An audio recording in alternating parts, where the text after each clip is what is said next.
फिर वो खून बढ़ जाता है, आगे मशीन जाओ सारी इंद्रियों को सप्लाई करती है।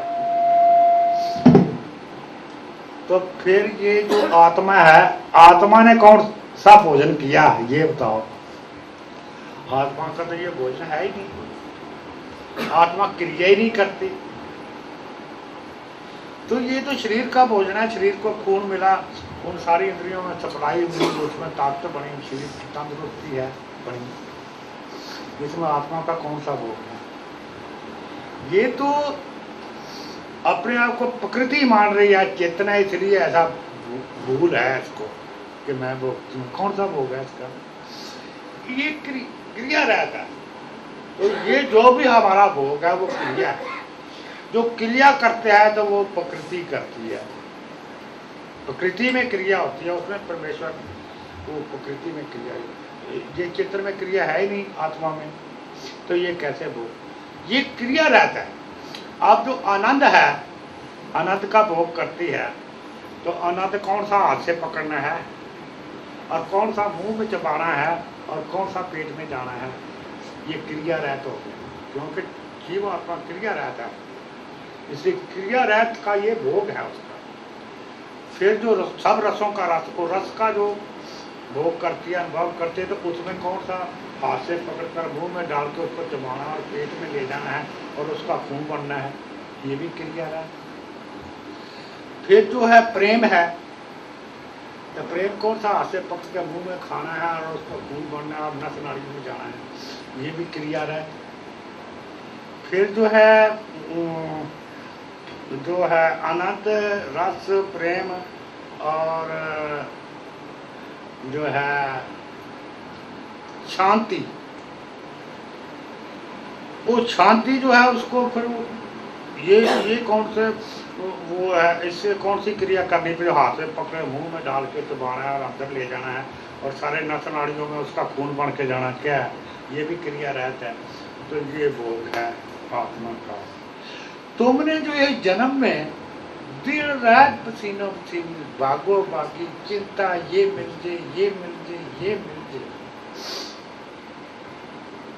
मेरे को दिन रात चिंता में थकी कर, फेरा फेरी कर, कुछ कर, कुछ कर, कुछ कर, दिन रात ये उम्र गवा दी,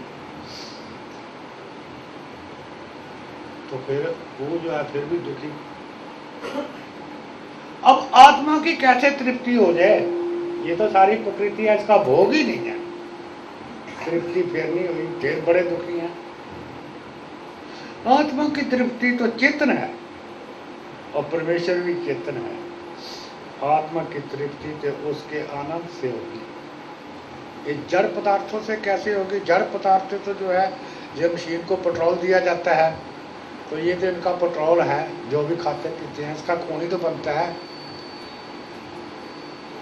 तो हम कहते हैं, आत्मा कहती है मैं खाती हूँ, क्या खाती है? तो हमने अपनी सारी जिंदगी इसी में हो, और कर्म, इस लोभ में कर्म बुरे बुरे कर लिए, स्वार्थ, तृष्णा, वासना, कामना में डूबकर वो शरीर के लिए सारा कुछ, आत्मा के लिए कुछ नहीं, तो बुरे बुरे जन्म कर्म कर लिए।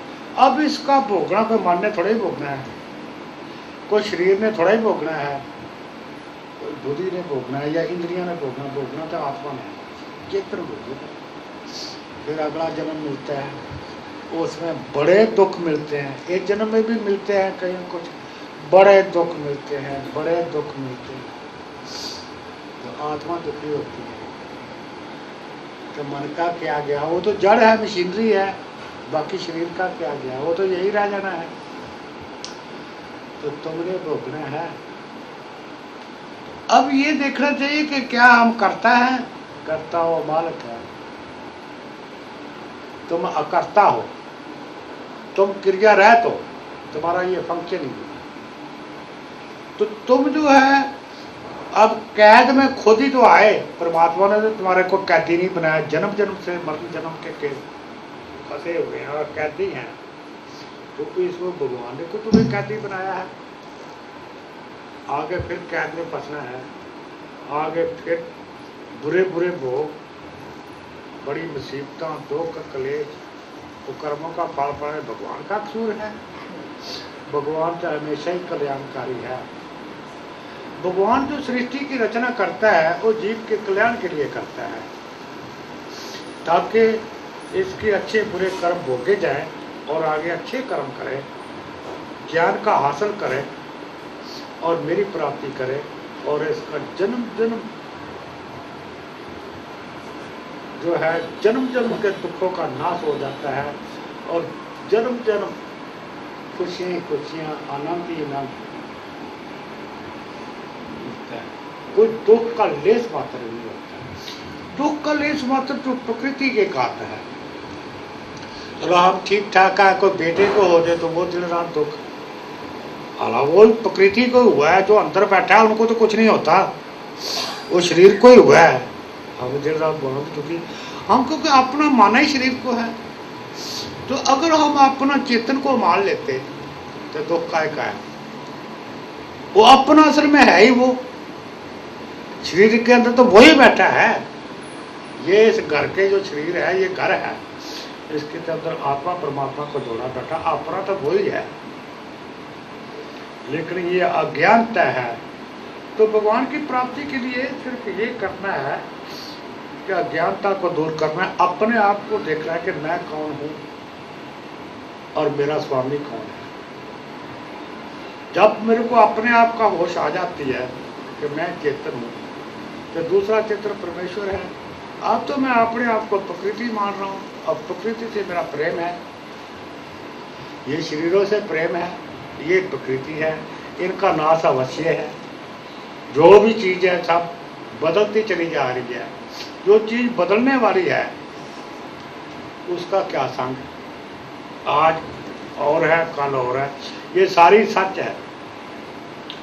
मैं तुम लोगों को कहता दूध ले आओ, ले आए दूध, मैं पूछता हूँ ये क्या है आपका, और ये दूध है, ये बात सच। अब मैं कहता हूँ इसको ना आप दही डाल दो और इसको दही, इसको जो है दही जमा दो, अब ले आ तो मैं क्या है ये दही है, ये भी सच। और जब वो जो दूध था तब भी सच, अब ये दही बना तो तब भी सच, दही भी सच, ये परिवर्तनशील है प्रकृति। अब मैं कहता इसको बुलो लिया, वो उसमें मक्खन निकला, मैं पूछता हूँ ये क्या है जी मक्खन, वो दूध भी सच, दही भी सच, मक्खन भी सच। मैं कहता इसको गर्म करो, गर्म कर लिया, वो घी बन गया, मैं पूछता ये क्या है, एक घी, ये भी सच। फिर मैं कहता इसका हलवा बनाओ, सब चीज़ें मिला के हलवा बन जाता है। मैं कहता ये क्या है, ये हलवा है। आप बताओ झूठ कौन सी बात है, कौन सी झूठ है, सारी ही सच है। तो ये प्रकृति परिवर्तनशील है। मैं किसी बच्ची को, 1 साल की बच्ची को देख लेता हूँ, मेरा कोई अपना रिश्तेदार है या मेरा कोई सत्संग है, फिर वो बच्ची को मैं 20 साल बाद देखता हूँ, तो मैं कहता हूँ ये बच्ची कौन है, ये जी वो है, वो जो छोटी सी थी, मेरे अंदर मानने को नहीं आती, वो जवान हो गई, वो बच्ची, वो परिवर्तन होता चला जाता है। तो जो परमेश्वर है सदा एक रस है और आत्मा भी सदा एक रस है, इनके परिवर्तन में होता है। परिवर्तन प्रकृति में आया करता है और प्रकृति में टूट फूट है। जिस तरह एक लोहा पड़ा है, वो पड़ा है तो उसकी मशीनरी बनी, उसमें टूट फूट होगी, तो उसको क्रिया करेगी, चलेगी। तो ये जो है प्रकृति, जो आत्मा है ही क्रिया रहित, उसका उसमें गुण ही नहीं है, बनती नहीं, तो सदा एक रस है। और परमात्मा सब कुछ करता हुआ भी करता है, वो सबका स्वामी है, तो वो सदा एक रस है। उसका ये नहीं कभी वो दूध बन गया तो कभी दही बन गया, तो उसका परिवर्तनशील है। और कभी आज बच्चा था तो कल जवान हो गया, फिर बूढ़ा हो गया। तो इससे क्या, जो मिनट मिनट स्किन में बदल रहा है, उससे क्या प्रेम करना है। जो चीज परिवर्तनशील ही है और अंत में खत्म हो जाती है, तो उससे प्रेम भी क्या। जो सदा एक रस है, प्रेम तो उससे होते हैं। तो जीवात्मा सदा ही एक रस है और परमेश्वर भी जो है एक रस है। तो जीव वो भी चेतन है, वो भी चेतन है। बाकी तो ठीक है, वो बनाता है मशीनरियाँ, अपने प्रलय आ जाती है, खत्म कर देता है, फिर महा प्रलय में खत्म कर देता है, फिर सृष्टि की रचना कर देता है। तो उसके कार्य है, लेकिन चेतना आत्मा तो ऐसे ही रहती है। तो चेतना आत्मा स्वामी जो है, अपना जो है, वो परमेश्वर है। तो अब जो कहते भक्ति भक्ति, हमारे पास टाइम नहीं है, हमारे पास ये नहीं है तो ना सही। जब तुम्हें यही नहीं पता कि मेरा अपना कौन है, तो अपने को तो अपना मानते ही नहीं हो। तो जो अपना नहीं है उसको अपना मानते हो, फिर रोते क्यों हो? जब मरता है खुद क्यों रोते हो? जब तुम मर जाओगे तो क्यों दुखी होते हो? तो मरना किसने है? तुम तो मरते ही नहीं, चेतन आत्मा तो मरती ही नहीं। अगर वो मर जाएगी तो ये जो कर्म किए इसका कौन फल भोगेगा? ये शरीर मरता है। यहाँ जो समस्या है हमारी, एक जन्म में समस्या है, अनेकों प्रकार की समस्याएं होती हैं। अब ये बताओ, जो पिछले जन्म से हम एक जन्म में आए, तो वहां भी तो परिवार तोड़ते आए थे। तो जैसे जैसे कर्म थे उसका फल हमारे को मिल गया। अगर वहां समस्या थी तो यहाँ भी समस्या होगी। यहाँ किसी माँ के पेट में आए तो माँ बाप मिल गया, बहन भाई मिल गए, चाचे ताऊ मिल गए, मासियाँ मिल गई, बुआ मिल गई, सब परिवार मिल गया। फिर जवान हुए, फिर शादी हो गई, पत्नी मिल गई, फिर बेटे बेटे हो गए, फिर वही चक्कर, फिर दिन रात चक्कर में। ये चक्कर पिछले जन्म में भी था और एक जन्म में भी। फिर यहाँ के जब मर के अगले जन्म में जाएंगे तो वहां तक किसी माँ के पेट में जाएंगे, फिर जवान होंगे तो फिर शादी होगी, फिर वही चक्कर। ये चक्कर ये नहीं खत्म हुआ, ये तो बढ़ने हैं, इससे दुख बढ़ेंगे। ये तुम कहते मेरा ये खत्म हो जाए, मेरा ये कर दो, मैं वो कर दो, करते करते मर जाते हैं। अब इसमें जो है, जो अच्छे कर्म करता है उसका अच्छा ही फल मिलता है, और जो तृष्णा वासना कामना में मर जाता है करते करते, उसका बुरा फल मिलता है। तो करते करते पिछले जन्म में ऐसे ही आए, एक जन्म में वही तृष्णा वासना कामना चिंता, तो अगले जन्म में वही फिर ऐसा हो जाता है, जो इतने पाप इकट्ठे हो जाते हैं, हमें इंसान का जन्म भी नहीं मिलता, फिर गधे का जन्म मिल जाएगा। तो वहाँ क्या चिंता होगी? मुट्ठी भर घास चाहिए, यही चिंता होगी। अब तो बड़ी चिंता है, सब कुछ होते हुए चिंता है, फिर क्या? फिर पशु पक्षी जानवर बन जाओ तो क्या चिंता रहेगी बताओ? फिर भोगो, भोगते भोगते भोगते भोगते ये कर्म, ये भोग दुनिया है। फिर भगवान जो है इंसान का तोड़ा देता है, अब भी तेरे को मौका है, अभी तो समझता है, अभी तो मेरा सिमरन का इंसान है। तो इसलिए जो तुम कहते हो भक्ति नहीं होती तो ना करो। कोई किसी पर एहसान है क्या? भक्ति नहीं करते तब एहसान नहीं, और भक्ति करते हो तब एहसान नहीं। अच्छे कर्म करते हो तो तब एहसान नहीं, बुरे करते हो तब एहसान नहीं। अपने लिए करना है। भक्ति करोगे तो तुम अपने को पाओगे, जो तुम्हारा अपना है उसकी समझ आएगी, जो तुम्हारे अपने नहीं है उसकी समझ आएगी, ज्ञान पैदा होगा। तो तुम्हारा ही आत्मा का ही जो कल्याण है, तो कल्याण तुम्हारा ही तो हुआ है। जो नहीं टाइम निकलता तृष्णा वासना कामना में ज्यादा डूबे हुए, तो अपना आत्मा का तो नाश है। ये शरीर का नाश नहीं होना, शरीर तो वैसे ही मर जाना है, और मन भी जड़ है, बुद्धि भी जड़ है, सब जड़ है। इनको क्या चिंता? जो जड़ है उसको क्या होना है? चेतन को चिंता होती है, चेतन को दुख भोगने पड़ते हैं, फिर तुम्हें दुख भोगने पड़ेंगे। फिर कहोगे ले भगवान का क्या इंसाफ, मैंने क्या बिगाड़ा भगवान का जो इतने दुख दे रहा है। फिर भगवान पर दोष। इसलिए अब मौका है, अब भी संभल जाओ, अब भी समय है। तो जो अपना है उसकी पहचान करो, अपने को अपना मानो। तो हम ये नहीं कहते हम तुम किसी से नफरत करो, भगवान तो सबका ही है, वो नफरत नहीं कहता है। इसका मतलब ये है कि सबकी परवरिश करो। अपने जो प्रेम है ना, हम लोग कहते हैं हम प्रेम करते हैं, प्रेम की डेफिनेशन कोई नहीं हम समझते प्रेम है क्या। जो हम तृष्णा वासना कामना में डूबे रहते हैं, ये जो प्रेम है ये स्वार्थ का है। बेटी के साथ, बेटे के साथ, ये या परिवार के साथ स्वार्थ का प्रेम है। एक प्रेम, एक बच्चे को बड़े लाड प्यार से पाला जाता है और फिर उसकी शादी कर देते हैं, उसका बिजनेस नहीं चलता या कमाई नहीं करता या नौकरी नहीं लगी, तो माँ बाप डंडा लेके उसके पीछे हो जाते हैं।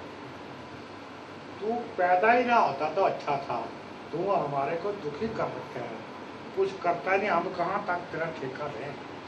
तो वो जो लाडला था, जब दुआएं मांग मांग के वो बेटा मांगा था, फिर वो उसके डंडा लेके उसके द्वारे क्यों हो गए। वो तो इसलिए मांगा था भाई हमारे बुढ़ापे में हमारे को सुख देकर कमाई करके लाएगा। तो स्वार्थी है ना, सच्चा प्रेम तो नहीं। इसको हम प्रेम करते हैं, ये तो मोह है और वो जड़ से नाश करता है। मोह को हम लोग प्रेम बोलते हैं। अब इसी तरह सारी बातें आ जाती हैं। तो जो सच्चा प्रेम जब मालिक से हो जाता है तो सभी से फिर प्रेम हो जाता है। फिर उसके अंदर स्वार्थ नहीं रहता, नफरत नहीं रहती। बेटा है उससे प्रेम, बेटी से, सभी से प्रेम। इसके अंदर भगवान बैठे हैं, मेरे भगवान हैं सबके अंदर। वो नहीं कमाता वो है, चलो भगवान आप हैं, समय आने पर कमा लेगा, तो इसके भाग में है, मिल जाएगा। तो वो प्रेम सच्चा है। अब जो प्रेम है तुम्हारा झूठा है, नकली है, स्वार्थ का है, ये मोह है, ये माया है। तो जब तुम मालिक से सच्चा प्रेम करते हो तो जीवात्मा से भी सच्चा प्रेम करते हो,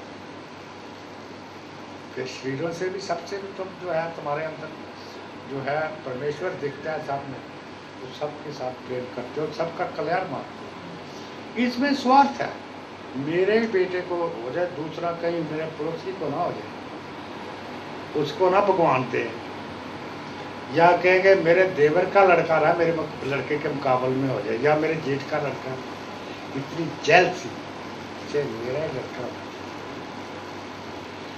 तो ये को प्रेम है। और लड़का जब दुख देता है तो फिर गाली निकालते हैं। वो एक पंडित जी था, वो एक दो दफा, मैं उस टाइम मॉडर्न टाउन रहता था, कई सालों की बात है, वो जो है एक दो दफा मेरे को मिलने को आया। तो मैं कई बार घर नहीं था, तो तीसरी बार जब आया ना वो, तो मैं घर से बाहर निकला तो वो मिल गया। कहता है महाराज जी मैं तो 2 दफा आपके पास आया था तो आप मिले नहीं, मैंने आपसे जरूरी बात करनी थी। मैं करो, आओ घर बैठते हैं। उसका एक ही लड़का था, उसकी शादी हो रही थी। कहता है महाराज मेरी बेनती अगर मान लो तो मैं बात कहूँ। मैं क्या भाई, मेरा है एक ही लड़का है, उसको ख़त्म कर दो, आपके अंदर पावर है, ख़त्म कर दो। मैं अभी मेरे अंदर तो पावर है ही नहीं, किसी को ख़त्म करने के भगवान के अंदर एक लड़का उसका। तो बड़ा पहले बड़ी सुख उनकी औलाद नहीं होती थी, बड़ी मानता करके सुखना कर करके मेरे बच्चा हो, मेरे लड़का हो, मेरे लड़का हो, लड़का हो गया, लड़का जवान हो गया। मैं क्या तू ऐसी बात क्यों कहता है। वो अपना शनि वार मांगता था, मंगलवार मांगता था, वो पंडित था और लोगों को ठगी करता था, बहुत लंबा और मोटा था। तो आज तुम्हारा मैं ये मंत्र पढ़ देता हूँ, तुम्हारा ये उपाय कर देता हूँ, तो अपने बराबर में दाने करवा लेता, खूब खाता। तो मेरे को सारा पता था, और मैं क्या कहूँ, बेचारा दुखी आदमी था, वे तू ऐसी कमाई करता है। तो बोला मैं तेरे को क्या कहता है? वो कहता है हम 3 चीज़ है, एक उसकी माता, एक मैं और एक मेरी बहू, उस लड़के की पत्नी। रात को शराब खूब पीता है। कहता है एक लाइन में खड़े हो जाओ तीनों, सबसे आगे मैं, तो उसके पीछे उसकी माँ, उसके पीछे उसकी पत्नी। कहता टेंशन होके खड़े हो। आप कहता हमें क्या पता टेंशन क्या होती है, मारता थप्पड़। बेवकूफ हो, इतने तो बुढ़े हो गए, तुम्हें इतनी अकल नहीं कि टेंशन कैसे हुआ करते हैं, कैसे खड़ा होते हैं। कहता मेरे मार अपनी माँ के बाद पहला तो इस तरह पिटाई करा, अपने पत्नी के बाद, फिर मेरे को कहता जो पैसा पूछा निकालो। मैं कहता बेटा मेरे पास कहाँ, थप्पड़ पर थप्पड़ निकाल। कहता मार से डरता जो आया था वो भी। आप माँ बोली बेटा मैं कहाँ से लाऊं, बाप ही है तो मैं फिर। कहते कमाई करो, फिर कमाई करो मेरे लिए। उसके भी थप्पड़, वो बेचारी वो भी जान लग गई मांगने मूंगने, दिहाड़ी मजदूरी करने। फिर पत्नी के भी, मेरे को रोज रात को साथ दो, मेरे को पैसा चाहिए। आप कहता है आप बताओ गुरुजी अब उसका क्या किया जाए, इसलिए मैं तो दुखी हूँ, आप कृपा करो। तो वो क्या उनका बेटा नहीं, एक ही बेटा, बड़ी दुआ मांग मांग के मांगा। तो हम मोह में पड़ के अंधे हो जाते हैं। हमारे अंदर स्वार्थ है, जो उनकी आशा थी कि हमारा बच्चा कमा के लाएगा, वो उल्टी हो गई। तो तुम कमाई करो मैं खाऊंगा। अब फिर जो है हमारी रिश्तेदारियां जुड़ती हैं, कोई बेटा बन के आ जाता है, कोई बेटी बन के आ जाती है, कोई भाई, कोई बंधु, कैसे कैसे रिश्ते जुड़ते हैं। एक आत्मा आती है, वो कहाँ से आती है? किसी का बच्चा हो गया, वो आत्मा कहाँ से आई, और कौन थी वो इस घर में जो आई, उसके क्या संबंध थे, पता है किसी को? कोई आत्मा तो पिछले जन्म का बदला लेने के लिए आती है, कोई आत्मा देने के लिए आती है, कोई लेने के लिए आती है, कोई सेवा करने के लिए आती है। एक कहानी है, सच्ची कहानी, वो राइटर लिखता है कि मैं सच्ची कहानी लिखता हूँ। एक बढ़िया था, उसने हेरा फेरी करके खूब धन कमाया। तो वो जो है धन लेकर अपने घर जा रहा था, रास्ते में जंगल में एक डाकू मिल गया।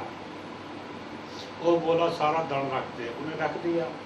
वो कहता तू धन ले ले और मेरी तू जान बख्श दे।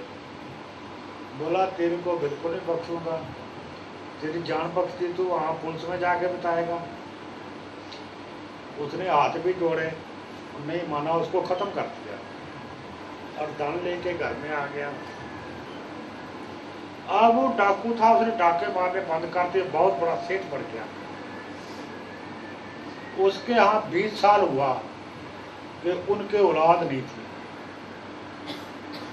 जब वो सेठ बन गया, धन लूटा, तो वो जो है एक लड़का पैदा हुआ, लड़का हुआ। अब लोग बोले देखो भाई ये भी तो भगवान का न्याय है, देखो इसने डाका मारा, डाके मारता रहा, डाका मारा, बढ़िया को जान से मार दिया, और फिर देखो भगवान ने इसको लड़का दे दिया। भगवान का क्या न्याय है।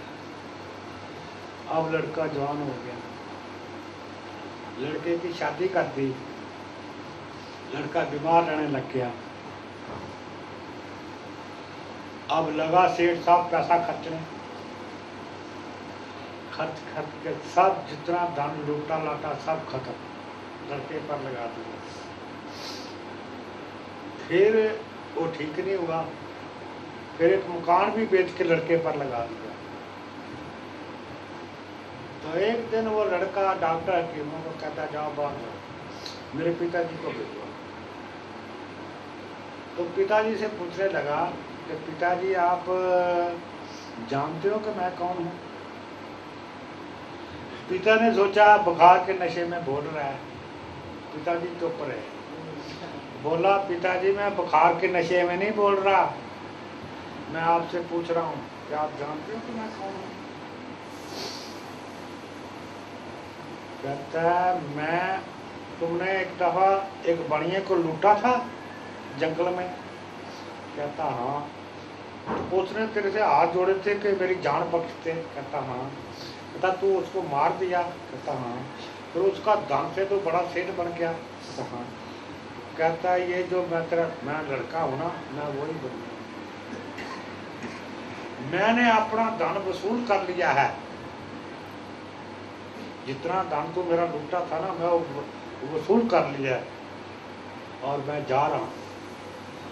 बाकी ये बहू बैठी है मेरी पत्नी, ये जो मेरे धन का ब्याज है ना, ये ब्याज ये वसूल करेगी तेरे से। इसलिए हमेशा अपना परमेश्वर है, सेवा करो, परिवार में मोह में ना फंसो और उसके मोह में फंस के बहुत बुरे बुरे कर्म ना करो, नेक कर्म करो, अच्छी कमाई करो, खुशी से रहो। तो मोह में जो जाल में फंसता है तो उसका नतीजा बुरा निकलता है। तो इसलिए हमेशा नेक कर्म करो, कल्याणकारी कर्म करो, किसी की चुगली निंदा ना करो, किसी की आत्मा को दुख ना दो, उठते बैठते चलते फिरते उस परमेश्वर का भजन करो और उसी को अपना मानो, वो अपना है। तो इससे तुम्हारा कल्याण होगा।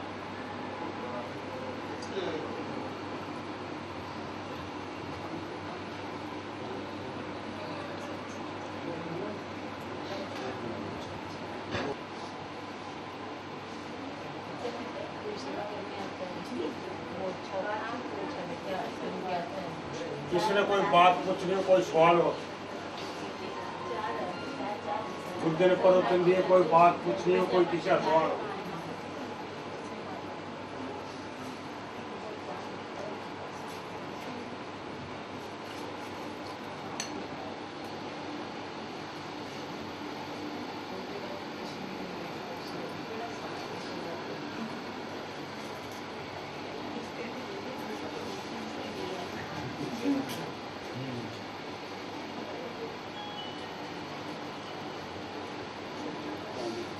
Thank you.